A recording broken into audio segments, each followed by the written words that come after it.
बिस्मिल्लाहिर्रहमानिर्रहीम। अस्सलाम वालेकुम डियर स्टूडेंट्स, मैं हूं आपका टीचर मोहम्मद ज़ुहैब खान और आपको खुशामदीद कहता हूं आपके अपने यूट्यूब चैनल MZK मैथमेटिक्स में। प्री कैलकुलस की इस सीरीज़ में आज हम पोलिनोमियल स्टार्ट करने जा रहे हैं। इंतहाई इंटरेस्टिंग और इम्पोर्टेंट और आसान टॉपिक है, ठीक है ना। तो पोलिनोमियल पे समझने के लिए इससे प्रीवियस लेक्चर में मैंने आपको टर्म्स के बारे में समझाया था। मैं उम्मीद करता हूँ कि आपने वो लेक्चर ज़रूर देखा होगा। अगर नहीं देखा है तो मैं डिस्क्रिप्शन में उसका लिंक भी शेयर कर दूंगा, ठीक है। तो अब चले आते हैं पोलिनोमियल्स की तरफ। तो इसकी डिफिनीशन क्या है? A polynomial is a term or a finite sum of terms with only positive or zero integer exponents permitted on the variable। क्या डिफिनीशन है? A polynomial is a term. Polynomial में क्या होते हैं सर? टर्म होते हैं। अब वो टर्म एक भी हो सकते हैं, एक से ज्यादा भी हो सकते हैं। टर्म एक भी हो सकते हैं, एक से ज्यादा भी हो सकते हैं। और आपको पता है कि टर्म में तो वेरिएबल होते हैं ना, और उस वेरिएबल के ऊपर जो पावर होगा वो नॉन नेगेटिव इंटीजर होना चाहिए। यानी वो या वो पावर जीरो होना चाहिए या वो पॉजिटिव इंटीजर होना चाहिए। ये बात आपने याद रखनी है कि वेरिएबल के ऊपर जो पावर होगा वो जीरो इंटीजर या पॉजिटिव इंटीजर होना चाहिए। बस इतना आपने याद रखना है। तो पोलिनोमियल किसे कहते हैं? पोलिनोमियल इज अ टर्म और a finite sum of terms with only positive और zero integer exponents permitted on the variable, ठीक है ना। अब क्या करें? If the terms of a polynomial contain only the variable x then the polynomial is a polynomial in x। कह रहे हैं कि अगर पोलिनोमियल में जो टर्म्स है उसमें सिर्फ एक ही वेरिएबल यूज हुआ है, x वेरिएबल यूज हुआ है, तो ऐसे पोलिनोमियल को हम कहेंगे कि ये पोलिनोमियल इन x वेरिएबल है। अगर for example y variable use हुआ होगा तो हम कहेंगे पोलिनोमियल इन y वेरिएबल है, ठीक है ना। अच्छा, ये बात भी याद रख ले कि जरूर नहीं कि सिर्फ एक वेरिएबल होगा, एक से ज्यादा भी हो सकते हैं। लेकिन इन्होंने फिलहाल बात की है कि अगर सिर्फ एक वेरिएबल होगा तो आप कहेंगे कि ये पोलिनोमियल ऑफ डेट वेरिएबल है। फॉर एग्जांपल पे समझने की कोशिश करें।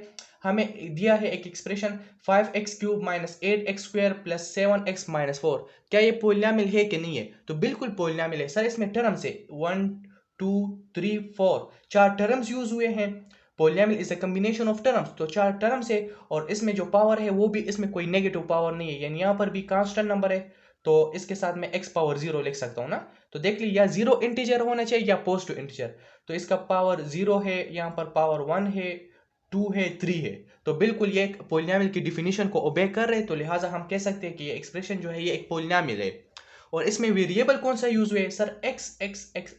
एक्स वेरिएबल यूज हुआ है। तो लिहाजा मैं कह सकता हूँ this is a polynomial in x variable. बात की समझ आ रही है? अच्छा, दूसरा एग्जांपल देख ले। 9p² माइनस 4, ये भी एक पोलिनोमियल है लेकिन इसमें वेरिएबल p यूज हुआ है, तो लिहाजा पोलिनोमियल इन p वेरिएबल हो जाएगा। तीसरा एग्जांपल है 8r², ये भी एक पोलिनोमियल है। 6। अच्छा, अक्सर स्टूडेंट कंफ्यूज होते हैं कि सर ये तो कांस्टेंट नंबर है, ये किस तरह पोलिनोमियल है? तो ये भी एक पोलिनोमियल है क्योंकि 6 एक कांस्टेंट नंबर है ना। चूंकि 6 जो है नंबर भी है और ये एक टर्म है। बात की समझ आ रही है? कांस्टेंट नंबर वो भी एक टर्म होता है, यानी इसके साथ मैं इस तरह लिख सकता हूँ x पावर जीरो में लिख सकता हूँ ना। तो ये क्या बन गया? ये एक टर्म बन गया। टर्म क्या होते हैं? Term is a combination of two parts ना। इसमें एक नंबर होता है, एक वेरिएबल होता है। तो ये एक टर्म बन गया। और अगर देखा जाए इसमें पावर भी जीरो इंटीजर यूज हुए, नेगेटिव पावर नहीं है। तो इन्होंने कहा था कि a polynomial is a term, polynomial में एक टर्म भी हो सकता है। तो लिहाजा ये जो 6x0 आपको नजर आ रहा है ये भी एक पोलिनोमियल ही है।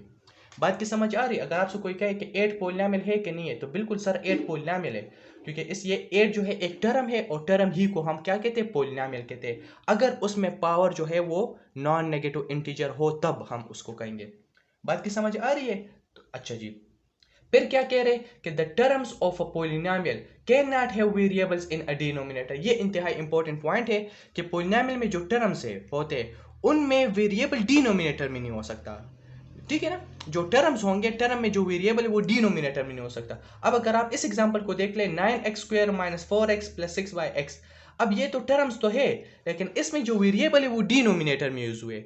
अब इसकी वजह ये है ना कि ये x को अगर मैं न्यूमिनेटर में शिफ्ट करूंगा तो ये x पावर -1 बन जाएगा। तो पावर जो है वो नेगेटिव बन गया, -1 बन गया। और पोलिनोमियल में जो पावर होता है या जो एक्सपोनेंट होता है वो नेगेटिव इंटीजर नहीं हो सकता, वो नॉन नेगेटिव इंटीजर होना चाहिए, या जीरो होगा या जीरो से ग्रेटर। तो लिहाजा इस वजह से ये क्या बन जाएगा? Not a polynomial, not a polynomial. मेरी बात की समझ आ रही है? ओके।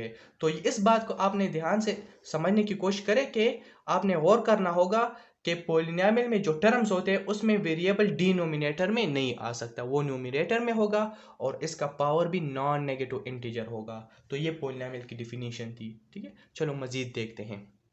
अच्छा जी, degree of a polynomial, polynomial की डिग्री आपने किस तरह फाइंड आउट करनी है, इंतहाई आसान है। The greatest degree of any term in a polynomial, फिर समझने की कोशिश करें। The greatest degree of any term in a polynomial is the degree of the polynomial. Polynomial की जो डिग्री है वो डिपेंड करती है टर्म पर, टर्म की डिग्री पर। जो भी, चूंकि पोलिनोमियल क्या होते हैं, पोलिनोमियल में टर्म्स ही होते हैं ना, तो जो ग्रेटेस्ट डिग्री होगी टर्म की वही पोलिनोमियल की डिग्री कहलाएगी। बात की समझ आ रही है। फॉर एग्जांपल, मैंने आपको इसके प्रीवियस लेक्चर में डिग्री ऑफ टर्म समझाया था। ठीक है, तो मैं उम्मीद करता हूं कि आपने वो लेक्चर देखा होगा, तो इंशाल्लाह इस लेक्चर पे आपको समझ आ रही होगी। ठीक है, तो देखिए यहाँ पर एग्जांपल इन्होंने दिया है कि 4x³ है, -2x² है, -3x + 7 है। अब इसमें कितने टर्म्स है, 1 2 3 4, 4 टर्म्स है इस पोलिनोमियल में। अच्छा, 7 है तो मैं लिख सकता हूँ x⁻0। इस टर्म की डिग्री 0 है, इस टर्म की डिग्री 1 है। अच्छा, यहाँ पर टर्म की डिग्री 2 है और इस टर्म की डिग्री 3 है। तो ग्रेटेस्ट कौन सा हुआ, टर्म की डिग्री 3 हुई ना। ग्रेटेस्ट डिग्री ऑफ टर्म जो है वो ये है, 3 है। तो लिहाजा इस पूरे पोलिनोमियल की जो डिग्री है वो क्या हो जाएगी, 3 हो जाएगी। इस पोलिनोमियल की डिग्री 3 है। क्यों 3 है, क्योंकि सर इसमें टर्म की डिग्री 3 है। इस तरह आपने फाइंड आउट करना है। ठीक है, एक और चलो एग्जांपल लिख देते हैं कि आपके पास आ जाए 6 और आपसे कोई कहे कि 6 की क्या डिग्री होगी।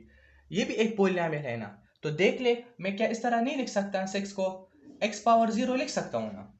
तो लिहाजा इसकी डिग्री जो है वो हो जाएगी 0, क्योंकि इसमें जो इस टर्म की जो डिग्री है, ग्रेटेस्ट डिग्री वो 0 है। तो लिहाजा इस पोलिनोमियल की डिग्री क्या हो जाएगी, 0 हो जाएगी। तो इस तरह आपने फाइंड आउट करना है। जो भी ग्रेटेस्ट डिग्री होगी ऑफ एनी टर्म की इन अ पोलिनोमियल, तो वो डिग्री ऑफ पोलिनोमियल कहलाएगी। Hope the point is clear. ये भी इंतहाई इंपॉर्टेंट नोट है, आप इस पे भी समझने की कोशिश करें कि द पोलिनोमियल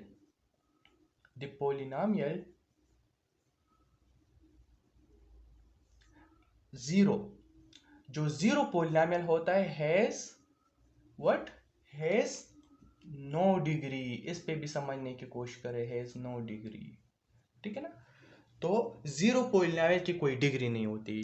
ठीक है, और बाकी जो नॉन जीरो कांस्टेंट आ जाए उसकी डिग्री हमारे पास क्या होती है, वो 0 होती है। नॉन जीरो कांस्टेंट अगर आपके पास आ जाए ना, नॉन जीरो कांस्टेंट आ जाए, non zero constant number, non zero constant से मुराद आ जाए कि 2 आ जाए, आपसे कोई पूछे कि 2 की क्या डिग्री है, 2 भी एक पोलिनोमियल है ना।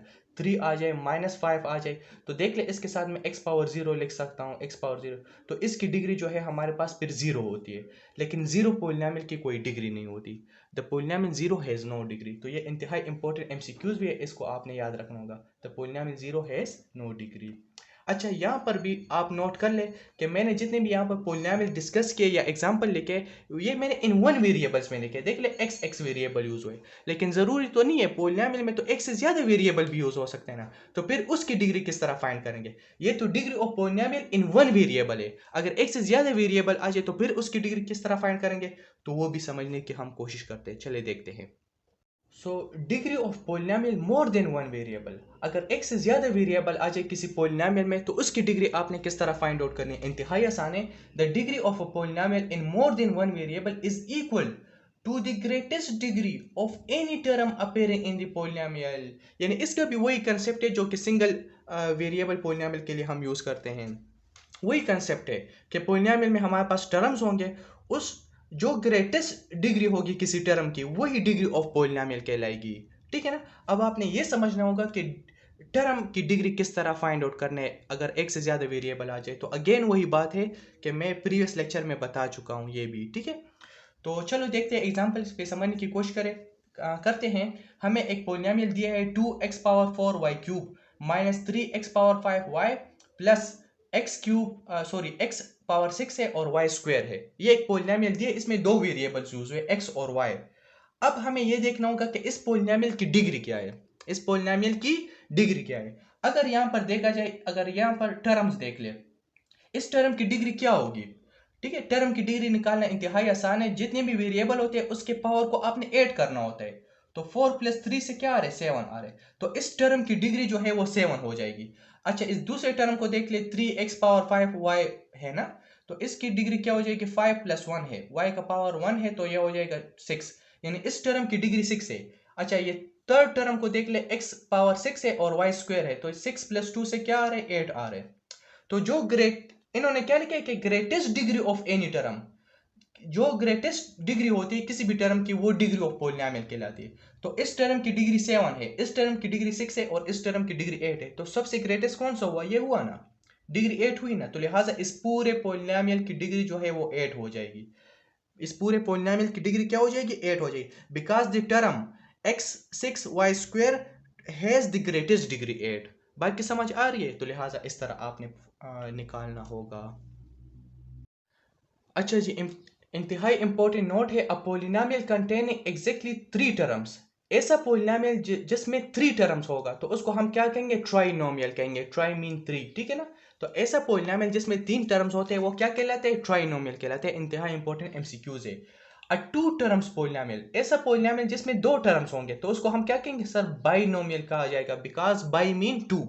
A single term polynomial is a monomial because mono mean 1, ठीक है। तो ये आपने याद रखना होगा, अगर एक टर्म होगा तो वो मोनोमियल कहलाएगा, अगर 2 टर्म्स होंगे बाइनोमियल, अगर 3 टर्म्स होंगे तो इसको ट्राइनोमियल कहेंगे। सर अगर 3 से ज्यादा हो जाए तो फिर वो क्या बन जाता है, वो फिर पोलिनोमियल बन जाता है। अगर 3 से ज्यादा होंगे तो उसको फिर हम क्या कहेंगे, पोलिनोमियल कहेंगे, polynomial, because poly means many, ठीक है ना। तो ये भी अगर सिंगल टर्म होगा वो भी पॉलिनोमियल ही होता है, लेकिन उसको हम, यानी वो पॉलिनोमियल का एक स्पेशल केस है जिसका एक स्पेशल नाम है मोनोमियल। 2 टर्म्स आ जाए वो भी पॉलिनोमियल ही है, यानी पॉलिनोमियल की डिफिनीशन को ओबे कर रहा है, लेकिन उसका अपना एक नाम मौजूद है, बाइनोमियल। 3 टर्म्स आ जाए, पॉलिनोमियल भी कह सकते हैं, ट्राइनोमियल भी कह सकते हैं, ठीक है। तो ये था पॉलिनोमियल का कंसेप्ट। मैं उम्मीद करता हूं कि आपको आज के लेक्चर की कंप्लीट समझ आ गई होगी। हमने पॉलिनोमियल की डिफिनीशन को डिस्कस किया, degree of polynomial in one variable, more than one variable, और कुछ एग्जांपल डिस्कस के लिए, ट्राइनोमियल, बाइनोमियल, मोनोमियल, ये भी डिस्कस कर लिया, ठीक है।